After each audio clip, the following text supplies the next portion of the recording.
Guys, my name is Portia. Welcome back to my channel. So today's video is going to be telling you guys how I study for pharmacology and for anatomy. So if you're interested in that, stay tuned. Okay guys, so first off, I want to start by explaining what I meant in my video about semester 1 recap when I said that I had bad study habits. So when I say bad study habits, in undergrad, I had a habit of, if I didn't want to study, I didn't study. I'll procrastinate to the very end. And for some classes or some exams, I just did not study at all. So I just kind of winged it and just went with the flow for the class. So those are all very bad study habits because I did not force myself to do what had to be done. You know, I just kind of did what I wanted to do. And in CRNA school, you do not get the privilege or the luxury to say, I don't want to study. And if you do, you quickly realize that you have no time to catch up if you get behind. So I want to tell you guys how I studied in CRNA school the first semester for pharmacology and for anatomy. So my first tip would be for all of your classes, regardless of what they are, is to cover your PowerPoints before class and then cover them again after class. And whenever you go to class, if you have any questions or you don't understand concepts, then you could ask them in class. Unfortunately, because as I mentioned to you guys before, my time management wasn't the best this past semester, so I couldn't do that for every class every week. But the times that I did it, it really helped a lot because if you think about it, you're exposing yourself to the material first, right? Before it's actually taught to you. So you're not learning it in class. And then it helps. And whenever you get out of class, you take time as soon as you're done with class, whether it's on your lunch break, take an hour once you get home, after you relax, and just go over the material really quick. Again, maybe for an hour and a half, right? And the more you see the material, the more you remember it. So repetition is going to be good for everything, for all of your classes. And as the weeks go by, like for me, for example, every 4 weeks we had an exam. So let's say week 1, I covered the PowerPoint before class, I covered it after class with my notes, and then week 2, I'm doing the same thing. However, in week 2, I'm also again looking at week 1's material, right? So just keep the information in the forefront of your mind. I know it sounds like in a perfect world it could happen, but I'm telling you the difference in my grades from when I did it that way opposed to waiting to like 5 days before the exam and learning everything all at once, it made a difference and less stressful, really. So repetition, and I mean like repetition to the point where you go through your notes over and over and over and over until you're actually tired of your notes. Okay, so I want to show you guys. So I did all of my notes first. My notes, I did them on a PowerPoint. So before class, for example, I'll show you. I hope you can see. This is for pharmacology. So I will go through the PowerPoint before class and just make notes and whatnot. And if I didn't understand a concept, I actually just would Google it and just make notes. And then when I was in class, the teacher probably clarified something or I could ask questions if he allowed it, right?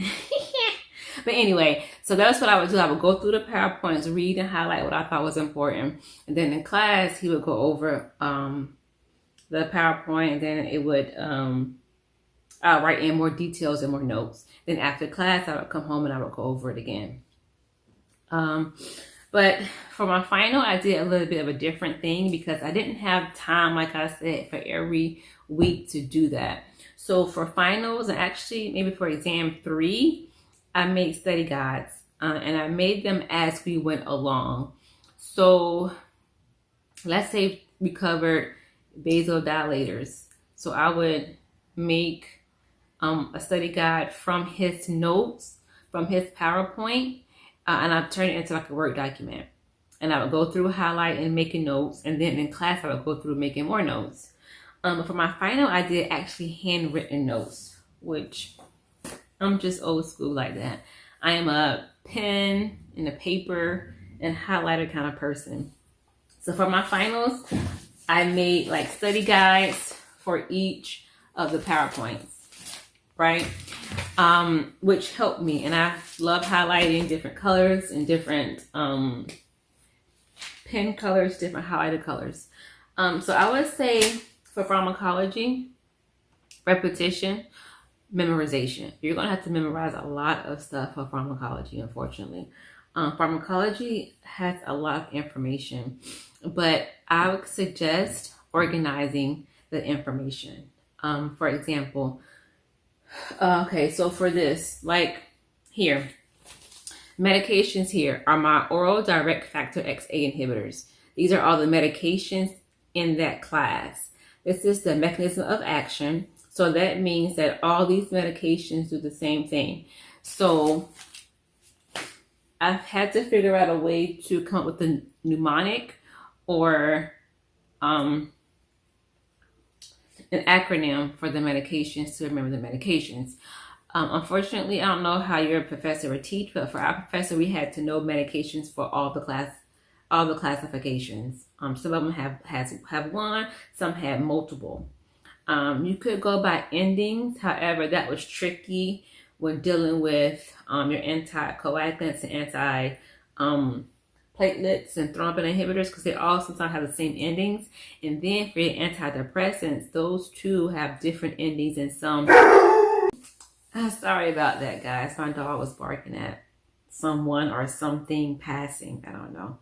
But anyway, like I was saying, so remember the endings are good if you can, but for some medications or some classifications, you can't do it just off of endings. So come up with a creative mnemonic or acronym for you to remember. And also what I would suggest doing is organizing your information for pharmacology. So what things that would never change. Pharmacology is going to be the same regardless of what you are studying. So you have to show the medication, the classification, the mechanism of action, what are their receptors that they work on or inhibit, adverse effects, how it's going to affect cardiovascular system, liver, kidneys, CNS, how it's going to interact with other medications. Is it high protein binding, low protein binding? Does it inhibit or enhance enzymes, bioavailability? For us, we had to know for some meds, we had to know dosages. And you have to know how it's going to interfere with anesthesia. So that's a lot. But what I would suggest is organizing it, meaning that for every medication classification, for every PowerPoint that you cover, go through and make like, for example, 1, 2, 3, 4, 5, and so on. 1 is your classification, 2 are your medications, 3 is the MOA, and keep going and so forth. And do that same setup for everything that you cover in pharmacology. That way you will have a routine, it's organized, and you can study it, with the quickness. And that was how I did, that was how I studied pharmacology. But again, you guys have to figure out what works best for you. Organization, repetition, memorization, it's going to be best for pharmacology. And also learning the receptors. For example, your alpha 1, alpha 2, beta 1, beta 2, so forth. Knowing what they do normally will help you to understand what they will do whenever they're enhanced or whenever they're blocked. So that would be a big help as well. Okay, so next is anatomy and physiology. So for me, A&P in undergrad was it wasn't my favorite subject. And this past semester, it wasn't either. It was like my Achilles heel. I had to readjust my studying methods continually for every exam for that class. And that's because I am a person of detail. So the professor teaches from his notes and his exams come from his PowerPoints. So I guess if you are someone who can memorize just whatever's on the PowerPoints without having to understand the why behind it, then you'll be okay. However, for me, I am a person of detail. So I have to know why something happened and the details of it all. For example, if you can memorize A, B, C, and D does X, Y, Z, then good for you. But I have to know, well, why? How does A, B, C, and D work? If I pull out B and C, will it still affect X, Y, Z? So I had to figure out what worked. And long behold, it's just memorizing the PowerPoints. For this class, for him, it was strictly just memorizing the PowerPoints. So if you knew the PowerPoints, and you did good on the exams. So for me, I actually use his PowerPoints in conjunction with other things. Like, for example, I'm gonna show you what I would do. So first, I would go through this. This is the renal.